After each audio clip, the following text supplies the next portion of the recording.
আজি চাওক আমাৰ পটককে আমি যোৱাকালি এটা সিদ্ধান্ত লৈছিলোঁ যেহেতু আমাৰ পঞ্চায়ত নিৰ্বাচন সমাগত আমাৰ চামগুৰি সমষ্টিত 25টা পঞ্চায়ত আছে, আমাৰ 25টা আঞ্চলিক পৰিষদ আছে।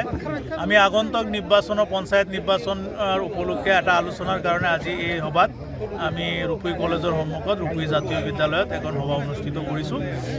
আজিৰ এই সভাত আমাৰ সকলো 25টা পঞ্চায়তৰে আঞ্চলিক পৰিষদৰ সভাপতি সম্পাদকসকল আহি উপস্থিত হৈছিলে। তেখেতসকলে নিজৰ নিজৰ পঞ্চায়তৰ স্থিতি সম্পৰ্কে আমাক অৱগত কৰিছে যে আগন্তুক পঞ্চায়ত নিৰ্বাচনত কি হ'ব। গতিকে সকলো আমাৰ আঞ্চলিকৰ সভাপতি সম্পাদক তথা আমাৰ সমষ্টি কমিটিৰ বিষয়ববীয়াসকলে এটা সিদ্ধান্ত লৈছে বা আমাৰ পঞ্চায়তৰ আঞ্চলিক পঞ্চায়ত পৰিষদৰ সভাপতিসকলে তেওঁলোকৰ সাংগঠনিক স্থিতি খুব মজবুত আছে। আগন্তুক পঞ্চায়ত নিৰ্বাচনত তেওঁলোকে সকলো পঞ্চায়ততে আমাৰ প্ৰাৰ্থী আমি থিয় কৰাবৰ কাৰণে চেষ্টা কৰিম। আৰু যদি আমাৰ অসম গণ পৰিষদ আৰু ভাৰতীয় জনতা পাৰ্টিত যদি মিত্ৰতা হয়, আমাৰ যিহেতু এইটো কেন্দ্ৰীয় কমিটি বা জিলা সমিতিয়ে বা আমাৰ মাননীয় বিধায়ক ডিপ্লুৰঞ্জন শৰ্মা ডাঙৰীয়াই চামগুৰি সমষ্টিৰ সিদ্ধান্ত ল'ব। গতিকে তেওঁলোকে যদি মিত্ৰতাৰ সিদ্ধান্ত লয়, আমি নতশিৰে আমি সেই মিত্ৰতাত আদৰণি জনাই আমি আগন্তুক পঞ্চায়তত নিৰ্বাচনত অৱতীৰ্ণ হ'ম। কেন্দ্ৰীয় সমিতিৰ সিদ্ধান্ত মৰ্মে আমি পঞ্চায়তত অৱতীৰ্ণ হ'ম। যদি মিত্ৰতা নহয় তেনেহ'লে আঞ্চলিক এজিপি প্ৰস্তুতে অকলীয়াকৈ নিৰ্বাচন খেলিব কাৰণে মিত্ৰতা যদি চাওক, এইটো মিত্ৰতা নহয় বুলিতো এতিয়া ক'ব নোৱাৰিম আমি, কাৰণ এই সিদ্ধান্তটো হ'ল আমাৰ কেন্দ্ৰীয় সমিতিৰ। এতিয়া আমি বিয়াসূত্ৰে গম পাইছোঁ যে অহা 3 তাৰিখে আমাৰ অসম গণ পৰিষদ আৰু ভাৰতীয় জনতা পাৰ্টিৰ কেন্দ্ৰীয় কমিটিয়ে এটা বৈঠক অনুষ্ঠিত হ'ব। তাতে মিত্ৰতা সম্পৰ্কত আলোচনা হ'ব। তাতে যিটো সিদ্ধান্ত আহে আমি এই সিদ্ধান্ত মানি ল'ম। Thank you. আমি এটা কথাই অনুমান কৰিব পাৰিছোঁ আৰু আপোনালোক সকলোৱে অৱগত হৈছে যে তেওঁলোকে যিটো কয় যে অসম গণ পৰিষদ নাইকিয়া, কিন্তু ইয়াত আমাৰ উপৰোক্ত বক্তাসকলে বহুতেই কৈছে যে অসম গণ পৰিষদ থকাৰ কাৰণেহে আমি উপ নিৰ্বাচনত জয়ী হ'বলৈ সক্ষম হৈছোঁ। এই কথাটোতো আমি মৰ্মে আমি উপলব্ধি কৰিছোঁ বা বাহিৰত থকা মানুহে উপলব্ধি কৰিছে, কিন্তু তেওঁলোকৰ কিছুমানে এই কথাটো উপলব্ধি কৰিব পৰা নাই। আজি আমাৰ ইয়াত 2জন মানুহ উপস্থিত আছে, মই নাম নকওঁ। ইতিমধ্যে আমাৰ এজনে কৈছে যে আমাৰ বন্দুকৰ গুলিওকে নিউচি কৰি তেওঁলোকে কাম কৰিছে। কাম কৰাৰ পিছতহে আমি এইটো পৰ্যায়লৈ আহি পাইছোঁ। যিয়ে নহওক, আজি কথাটো হ'ল আপোনালোক ইয়াত সকলোৱে উপস্থিত হৈছে। আমি এটা কথা সকলোৱে ভাল লাগিছে যে আপোনালোক নিজৰ নিজৰ পঞ্চায়তত এটা শক্তিশালী ৰূপত আছে।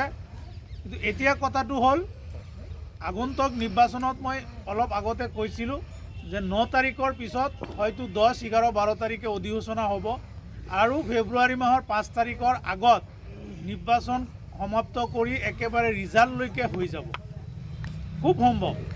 আৰু গোটেইখিনি আমাৰ ইলেকশ্যন কমিশ্যনৰ পৰা আৰম্ভ কৰি গোটেই নিৰ্বাচনী বিভাগটো প্ৰস্তুত হৈ আছে। আৰু যিহেতু এটা কোৰ্টৰ এটা অৰ্ডাৰ আছে, সেইকাৰণে বস্তুটো 9 তাৰিখলৈকে স্থগিত আছে। এতিয়া কথাটো হ'ল ইতিমধ্যে আমাৰ বহুতে কৈছে মিত্ৰতা সম্পৰ্কত আলোচনাটো আমাৰ 3 তাৰিখে অহা 3 তাৰিখে গুৱাহাটীত আমাৰ অসম গণ পৰিষদ আৰু ভাৰতীয় জনতা পাৰ্টিৰ দুয়োটা দলৰ নেতৃবৰ্গই একত্ৰিত হ'ব। এই মিত্ৰতা সম্পৰ্কত আলোচনা হ'ব। এই কথাখিনি আমাক কালি অৱগত কৰিছে। আমাৰ কেন্দ্ৰীয় সমিতিৰ সাধাৰণ সম্পাদক তথা জিলা সভাপতি আমাক অৱগত কৰিছে 3 তাৰিখে সেই কথাখিনি আমাৰ আলোচনা হ'ব। মিত্ৰতা হ'ব নে মিত্ৰতা নহ'ব, এই কথাটো ওপৰ লেভেলত হ'ব। সেই কথাখিনি আমি আলোচনা কৰিব নোৱাৰিম। কিন্তু এটা কথা ঠিক, যদি মিত্ৰতা কেনেবা প্ৰকাৰে নহয়, আমিতো প্ৰতিটো পঞ্চায়তত ইলেকশ্যন খেলিবলৈ সাজু আছোনে নাই? গতিকে সেই কথাটো আমি প্ৰত্যেকটো সময়তে আমি সাজু থাকিব লাগিব। আমাৰ প্ৰত্যেকটো ৱাৰ্ডত আমাৰ পঞ্চায়তৰ সদস্য যদিও নিৰ্দলীয়া, তথাপিও আমাৰ দলীয়তো এটা ছাপোৰ্ট থাকিব।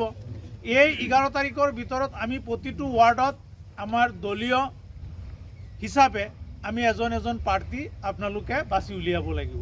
ইতিমধ্যে আমাৰ খাটোৱালে কৈছে বাচিছে, আমাৰ কাঠপাৰাই কৈছে বাচিছে, এতিয়া আমি কাৱৈমাৰীতো বাচিছোঁ। তেনেকৈ বহুত জেগাত আছে আমাৰ প্ৰাৰ্থী ইতিমধ্যে বচা হৈছে। আপোনালোকে জিলা পৰিষদৰ পৰা আৰম্ভ কৰি কাউন্সিলৰলৈকে আপোনালোকে এটা কেণ্ডিডেট মানে ঠিক ঠাক কৰক। আঞ্চলিক পৰিষদৰ বিষয়ববীয়াসকলক আমি জনাইছোঁ যদি মিত্ৰতা হয় আমি মিত্ৰতাৰ লেভেলত যেনেকৈ হাই লেভেলে কৰে আমি তেনেকৈ ইলেকশ্যন খেলিম। যদি মিত্ৰতা নহয় আমিতো ইলেকশ্যন খেলিব লাগিব আৰু আপোনালোক সকলোৱে সাজু হৈছে।